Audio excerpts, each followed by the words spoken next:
So, welcome to the last webinar of the series devoted to give a clear picture of what you are expected to do in each chapter of a dissertation. Chapter 5 implies the challenge of closing your work in a way all the effort spent on it deserve. That's why I call this webinar Chapter 5, Selling Work and Showing Off. Let's begin with this Chinese proverb, which illustrates the principle that guides the last chapter of your dissertation. The discussion of your findings in relation to the literature review and the other pivotal elements is the tool that gives them meaning and assures them a place within your field of study. Without interpretation, your findings are meaningless and consequently useless. This is the agenda for today. It follows the template used in previous webinars of the series.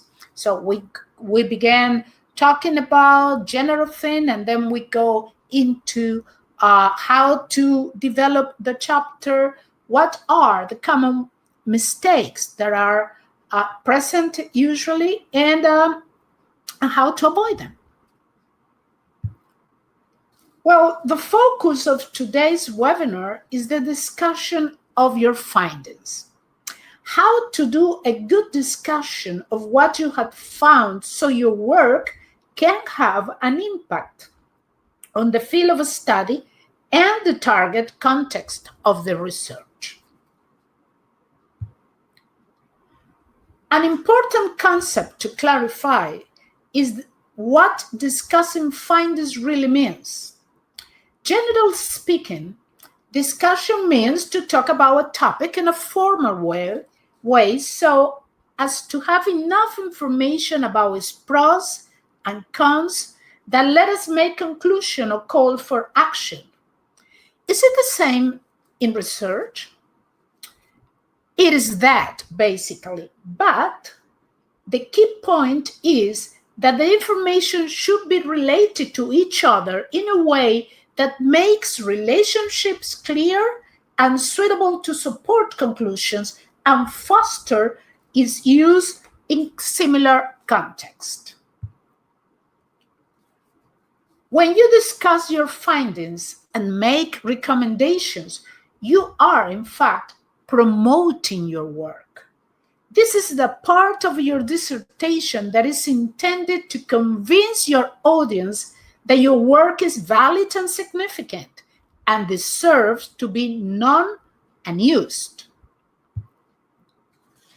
Now, let's talk about the purpose and importance of the chapter. Its main goal is to interpret findings within the selected theoretical and research frameworks so they can have meaning and make possible to achieve the established research purpose. That main goal defines the specific objective of the discussion chapter. As you can see, you have to connect findings to the research questions made so they let you answer them. And that is not a matter of restating them, but of interpreting them to give them significance in terms of the theories and previous research studies that you discussed in the previous chapters. In other words, you connect your findings to other researchers' results and theory, even those that are opposite to yours, explaining the basis of the connections. In that way, you insert your results into the network of knowledge that constitute the state of the art of your field of study. Then, you go further and discuss the reasons why your findings may be important for theory, policy, practice, and subsequent research. What can be derived from your study and how important those derivations can be.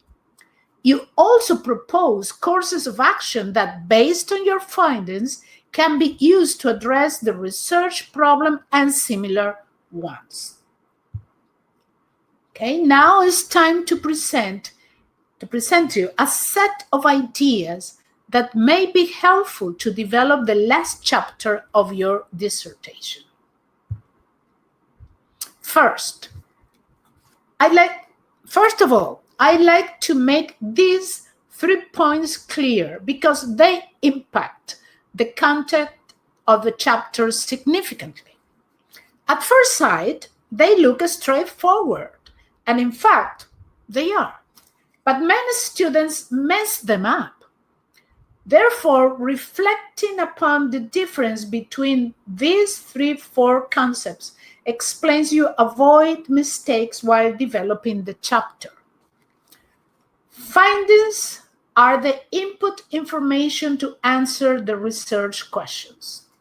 Discussion is the process of interpreting findings and connecting them to the theoretical and research frameworks upon which your study bases on.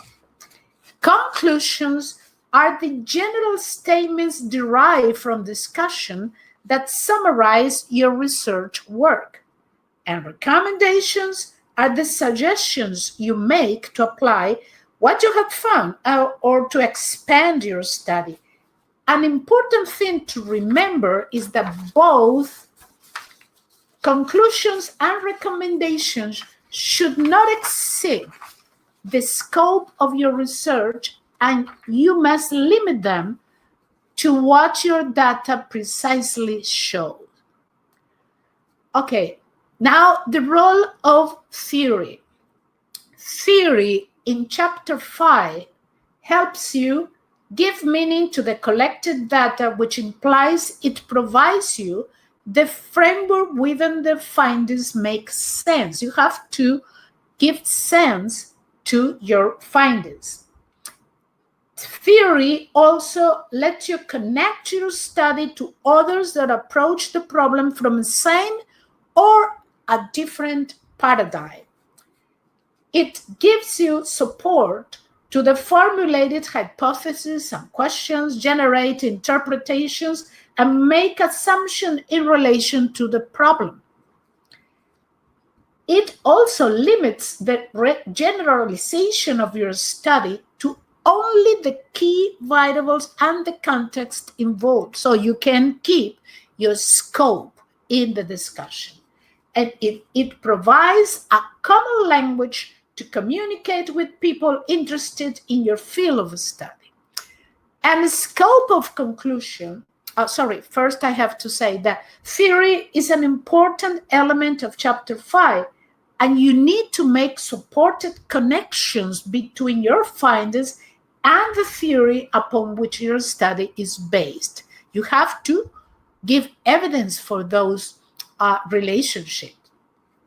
And the last point is the scope of your conclusions, which must always be restricted to what your findings show.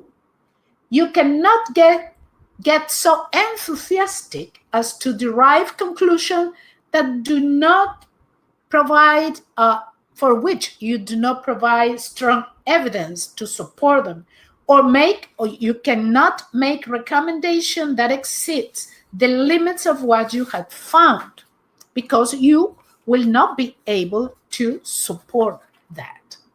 So, this is the most common information included in the discussion chapter.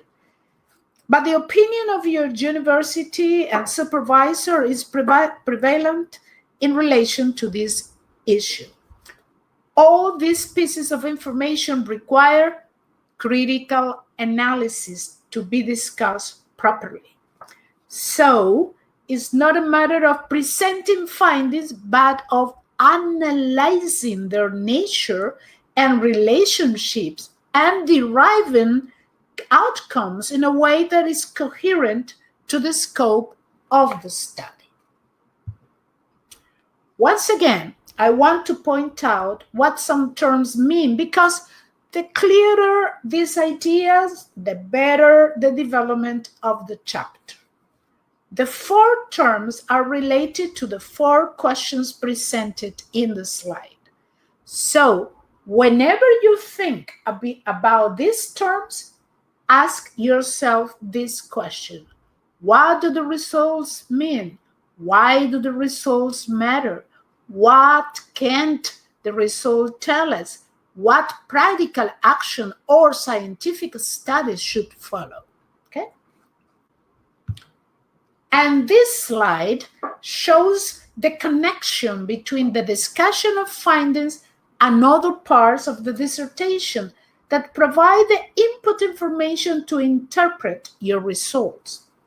It suggests that the interpretation of findings has to be done linking them to the questions that were considered necessary to get the information required to address the research problem. The selective theories, models, and research studies, and the specific findings you got without going beyond the scope established for the study. Please note that the arrows imply the mutual dependence between findings and the rest of elements. They influence each other, and that is an important feature of the set of relationship that you have to discuss. And these are the main principles that you may apply to develop the discussion chapter. See that all of them are focused on building a valid, coherent, and supported interpretation of the findings, not restating the finding, but interpreting them. All of them ask for critical analysis as a means to make the whole picture of context and relationships evident. I have developed a complete set of webinars about critical reading and critical thinking, and you can find that series at Dr. Annette, and you can even demand for them. Okay? This set of steps may help you develop Chapter 5.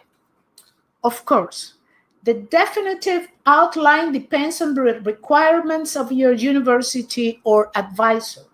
However, these steps may function as a checklist for you to be sure that you have done everything that is usually expected from the chapter.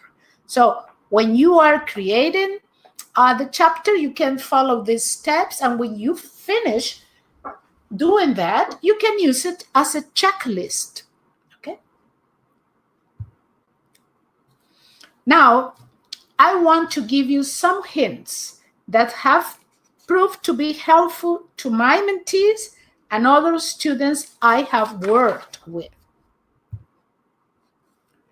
Of course, the chapter begins with 1 or 2 introductory paragraphs that set up the context and content of the chapter. But how should that paragraph be? Let's see. Here you have an example of such introductory paragraph.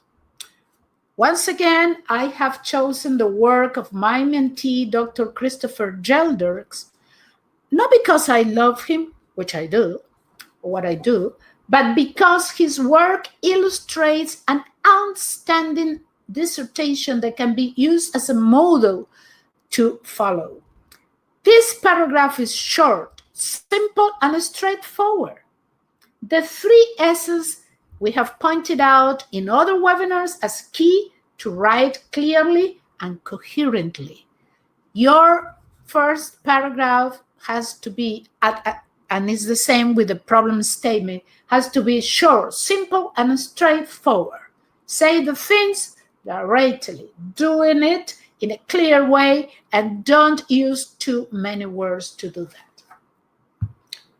The next thing that you need to do is to base the interpretation of the findings strictly on the results presented in the findings chapter. I have said this, I think this is the 3rd time that I'm saying it today. But is because you may think that that is a straightforward decision and that no researcher would go against that rule. By experience, I know that some researchers tend to include in the discussion of findings, conclusions, and implications information that was not presented in the findings chapter, with the unconscious idea that such information makes the discussion more interesting and significant. And what they do, in fact, is to hinder the validity and importance of the study. So pay attention to that. Critical analysis is the core of the discussion chapter, since it is the tool to analyze, interpret, and evaluate the findings in a convincing way. The more you link the discussion of findings to the rest of the dissertation, the more valid and coherent it will be. Adrian, my dear, welcome back. I'm very glad that you are well. And she says, does the discussion have to be follow one unifying connective thread throughout all the research questions? That's usually the best approach, because it, like we discussed in chapter 4, that the readers can say, okay, this was the question, and these are the data that let me answer that question.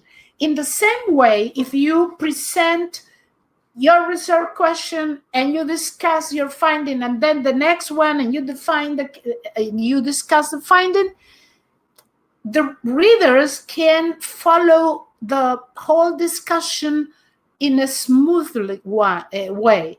That's very important, because your idea or your goal is that people understand what you want them to understand. So the more smoothly the flow is, the better for that, okay?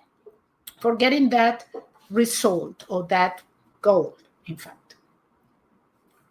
Okay. As I said before, you need to insert your findings into the network of knowledge that constitutes the state of the art of your field of study. That's why you have to discuss your findings, connecting them critically to other studies. Okay. Hello, hello, people that I haven't say hello. Parisa, Adrian, Heng, Renee, Lynn, Dilimiki, something like that, sorry. Anish, Otili, David, and Livinus, okay? Welcome, everybody, and let's continue trying to help you develop your last chapter. Pay attention to this. A thesis or dissertation is an examination of your ability to undertake research independently and write as an academic. You are also expected to show you have read all the literature in your target field and can cite the most important scholars' weight in an interpretative way, not just using direct quotation, but interpreting their thoughts. However, if you limit your discussion to reproduce, well, it's not however, if you limit your discussion to reproduce other people's ideas without making them yours, your study will lack your own voice. Your thesis or dissertation is your position, your point of view, your stance on a certain issue. That's why that document is called a thesis, which means to place or to position in Greek, or a dissertation, which means to discuss in Latin. Therefore, you have to write it in a way that makes clear how confident you are of the validity and appropriateness of your arguments and how much you are prepared to defend them in front of a committee of professors. You need to express your own voice throughout the whole dissertation, but very, very especially in the discussion chapter. Now you may say, and how do I express my own voice? This slide summarizes what I have presented in a previous webinar, and then you can have access to it. It summarizes how to do it.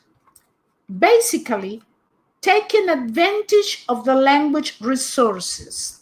For example, words to be emphatic, like clearly, certainly, in fact, definitely. When you have the evidence to support that emphasis, you use this kind of words. Or words to express your attitudes, like agree, prefer, consider. Or words to be cautious, like may, might, perhaps, possibly, when you are not sure that the data shows the specific and definitely answer to something.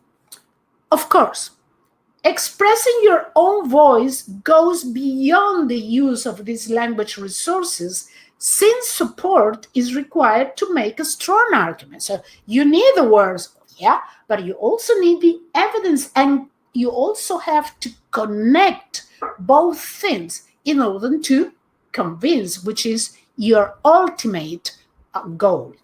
So you have to create a well-balanced mixture of appropriate words and strong evidence in order to express your own voice. I advise you, I suggest you check the webinar about expressing your own voice. Okay? This is a good example of how to discuss a finding. Look at the words in red and the relation to what was stated in the previous slide, okay? When you read this, you can check that the own voice of the researcher is there. So it was clear that because they wanted the communication found in traditional edit and so on and so on. That is coherent to link that to previous explanations, to previous studies, and so on, to what Taros says. Adrian says, number 2, would eventually, and as can be seen, be considered confident too? Yes, of course. Evidently, because you have the evidence and anybody can check that what you're saying is true and that you are confident on that. And is the same with as can be seen. So those are expressions to show how confident you are about your findings. Okay. And you finish the chapter with a paragraph that illustrates the idea that the discussion chapter promotes your study. And this is interesting because this is the part of your dissertation in which you are closing the whole process of research. And you have to do it in a confident way and also in, let's call it, in a selling way, because you want people to say, oh, look, okay, this is true. This is a study that was well developed, but also the findings really show that is the case. Okay, that's why this chapter is the best promotion of your whole work. And talking about that, let's see some of the most common mistakes committers, supervisors, and editors find in the discussion chapter. This is the result,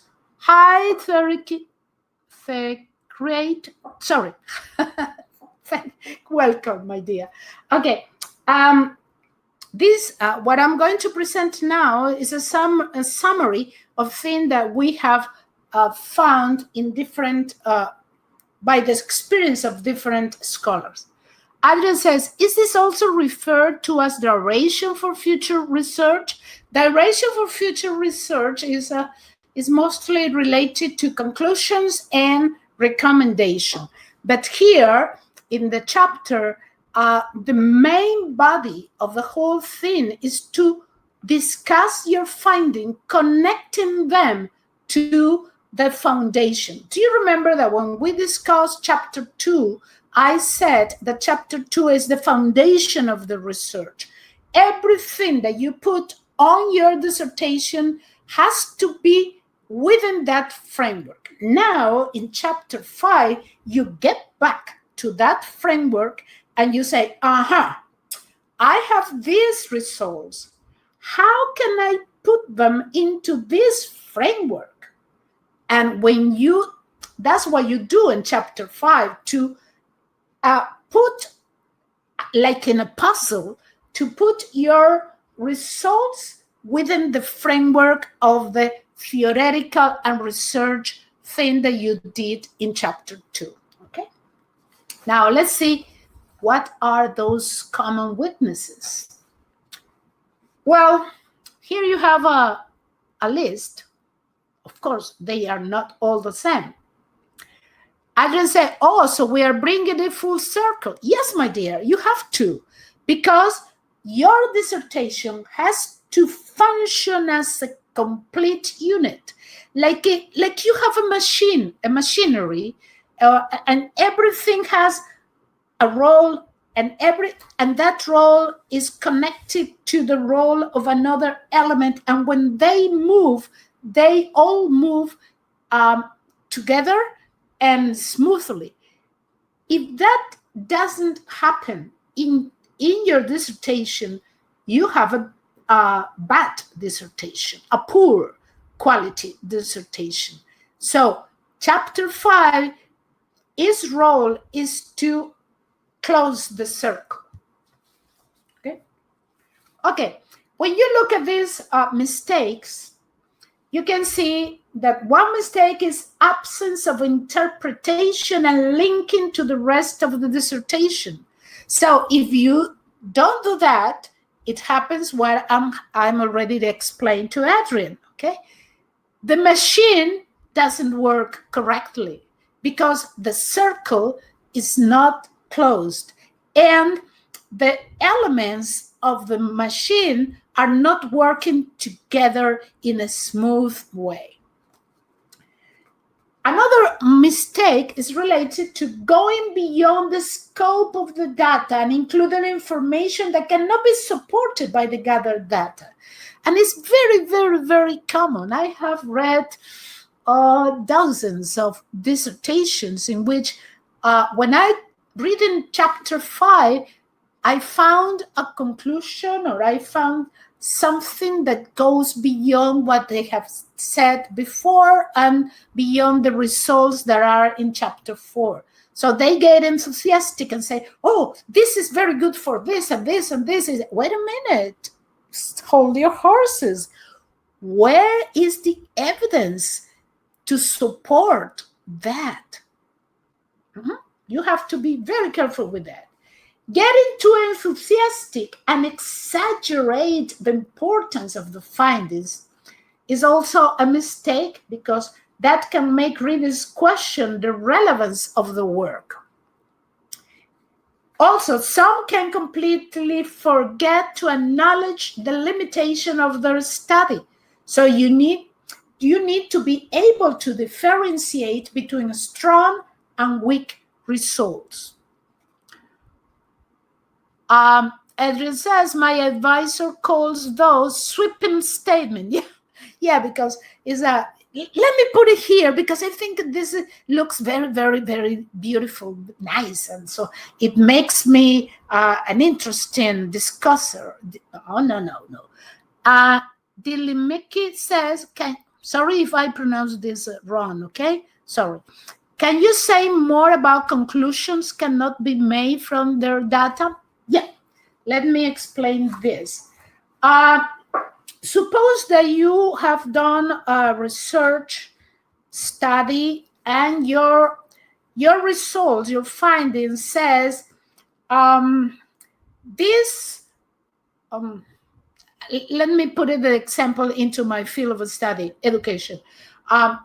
This approach to teach this subject can be useful if these circumstances are present. Okay, for example, let's suppose that is an approach to teach mathematics, and it can be used with students of certain age and certain background information. And if those conditions are fulfilled, then the approach works.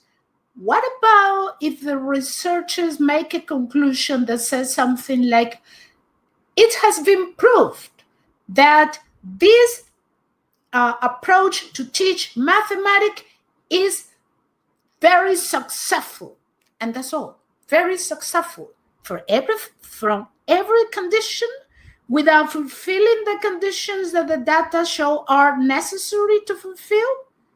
That's a kind of going beyond, an example of what making conclusions that go beyond what the data shows mean. Is that clear? If not, I can continue exemplify that as soon as I finish with this. Okay. Another thing that you can see there in the slide is that if you focus too much in the limitation of your studies, which is the opposite thing of those that are exaggerating the importance of the study, readers may consider your methodology was faulty and your study is not so meaningful. So you cannot be too enthusiastic or very apathic. No. You have to create a discussion with a well-balanced mixture of what the data shows and a well-balanced mixture of enthusiastic and limitation about what happened. Okay, because if you are too apathic, readers will say, this researcher does not believe in what they're doing. And the other mistakes that are presented there are illustrative of lack of coherence in your study. For instance, repeating what's already said in the introduction without linking it to the results, that's not coherent. You are not connecting the parts of your study in such a way that everything be coherent, that everything can function as a well-built machine. Okay? Or when you provide no conclusions, or when you introduce topics that were not covered in the study findings. Okay? So your study talk about A, B, and C. And then in chapter 5, you make a conclusion about D. And reader says, D? When or where this person talked about a D? Okay. All right.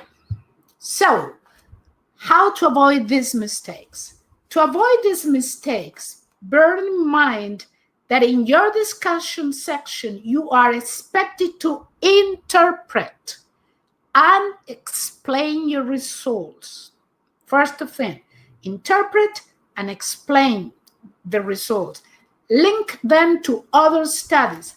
Answer your research question and evaluate your study. You can consider, if it could be useful to consider this sequence. Refer to your research question, provide the answer, justify it with relevant results, and then link your work to the work of others. So if you took your first research question, you write it down or you restate it there, then you provide the answer. According to the analysis of the data, the answer to this question is this, this, and this. Okay? Then you justified that conclusion that you are, or that answer that you are creating, you justified it with relevant results. As table number 2 says, as the regression analysis say or show, or as the focus group conclusion show. That's the justification of what you are saying, and then you link that to the works of other people, and those results are coherent with A, B, and C scholars or studies said. Okay, so it's a matter of, as I said, and I'm repeating this in order that you can have a mental picture of how the whole dissertation is a machine that works, that moves perfectly. And to do that, you cannot have something that is not in the exact place and has the exact oil to make the whole machinery functions. Now, your discussion section is a review of your findings, and it should show you really understand them. That's why critical analysis is the base of this, is the base of the whole dissertation, but especially of this chapter, because you have to show that you understand what you are doing, that you know how to do it, that you did it yourself, not that somebody else did it for you. Okay? It is generally written in the present tense and can have subheadings to make it easier to read. So you organize the content, try always thinking in the audience, your readers. Okay? You should refer back to your introduction in chapter 1 and the other introductions sections, and establish if what you found was consistent with the existing literature, or if it was somewhat unexpected or controversial. If that is the case, you discuss it too. Okay? You state that you have found something which was not expected, and you have to discuss possible reason for that happening and try to make an explanation to that. And as I have said in previous webinar, sometimes that unexpected findings are the real contribution of your work to the field of study. That's incredible. Davey asked, should recommendation be in a separate section or part of the discussion section? Usually they are. However, you have to check with your supervisor or with a university handbook in order to be clear about that, because some universities change that. But the usual outline is that you have the discussion of the findings, then you have the conclusions, then you have the limitations and the recommendations based on the whole thing. Okay. You can also think about that.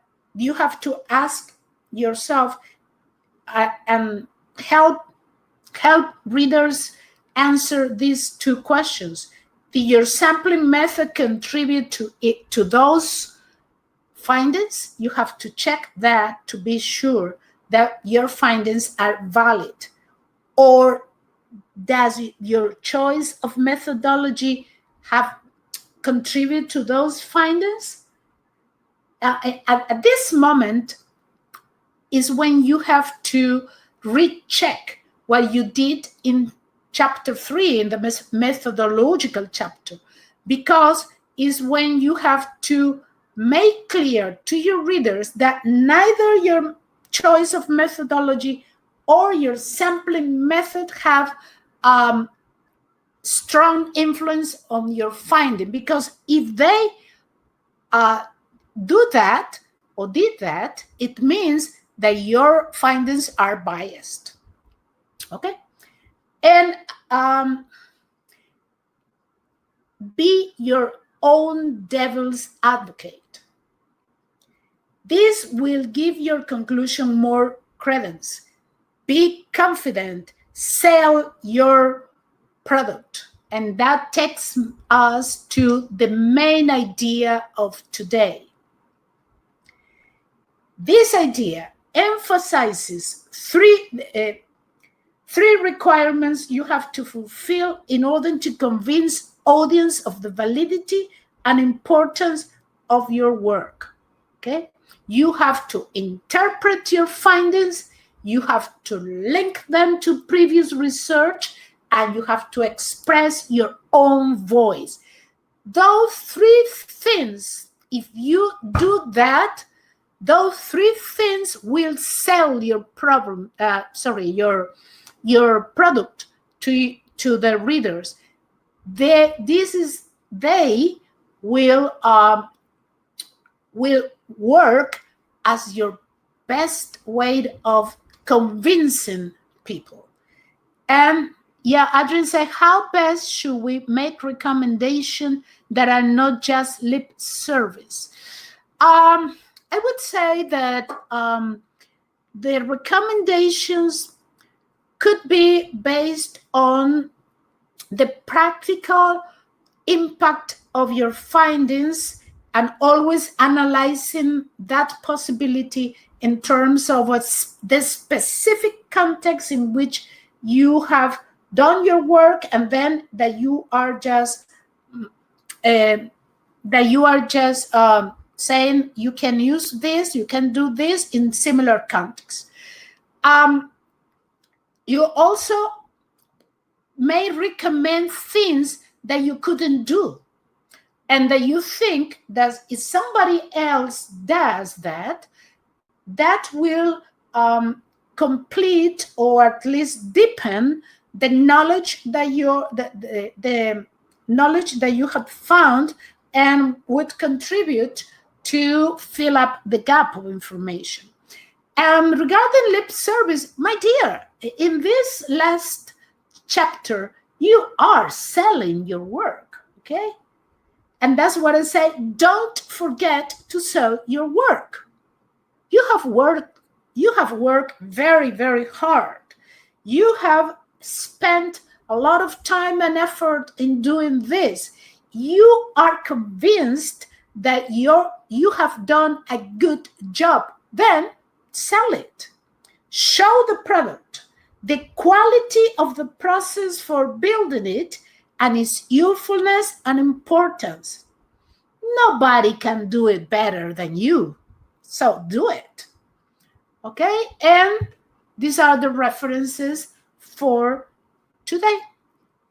Now, I'm open to your questions, your comments, your ideas, whatever you want to express before I finish the recording or finish the webinar. Adrian said, for example, some cliche recommendation would be a larger sample size is desirable. More longitudinal research is needed. Well, they can be cliche, but what is important is, do this recommendation really apply to your study in such a way that can deepen what you have already found? Is it necessary to do that? That's the criterion. How necessary something is to either solve the problem that you are studying or deepen the understanding of it. So cliche or not depends on how necessary and how useful those recommendations could be. And of course, if you support that recommendation with a part of your study that either make clear the need to or the usefulness of applying your result, or the need to more and deeper understanding, you have a better recommendation section. Okay? Any other question?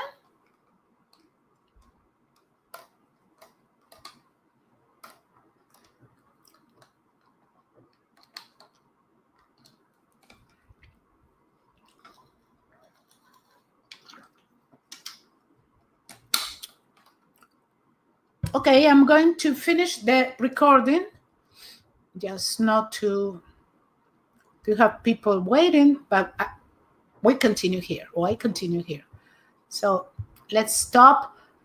Once again, I want to thank all the people that registered for this webinar, and especially to the attendees of today. And the next section of the next series of webinars are about two types of argumentation. At the end of last year, I did a webinar about classical Aristotelian argumentation. Now in April, I'm going to talk about two very interesting types of argumentations. One of them is very, very useful for lawyers, which is dialectical or Socratic argumentation, and the analytical or Ptolemaic argumentation. Okay, so that's the next one. So if you are interested, please register for that. Bye. Okay.